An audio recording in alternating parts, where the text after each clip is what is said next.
To play the violin beautifully is a magical and often challenging journey.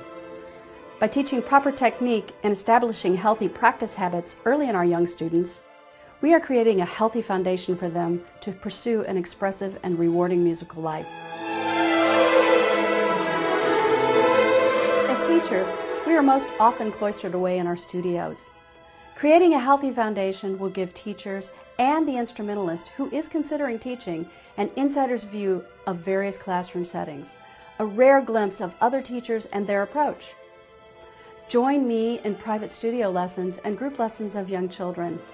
We will also see several of the top pedagogues in the world teaching young students in a masterclass setting.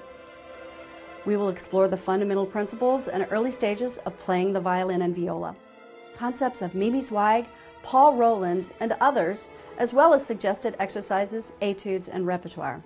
This course is a holistic approach that will give you, the teacher, a step-by-step guide of exercises and repertoire that will have your students sounding and looking terrific.